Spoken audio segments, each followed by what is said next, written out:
posibleng ginamit ang mga kumpanya ng mga guro sa money laundering dahil hindi tugma ang kita. Ako bang converge dito may 1.5 seconds? Very easy. You know the church. Very respected.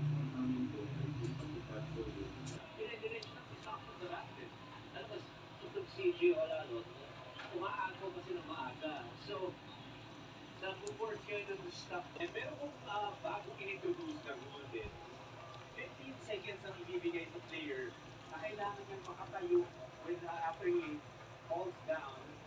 But of course, ang isa concern na lang yan sa converge ngayon na kailangan niyo mag-era or they're hoping is that it's not a serious injury. Who is rinsing his face? Ito na yung rule na sinasabi mo, kailangan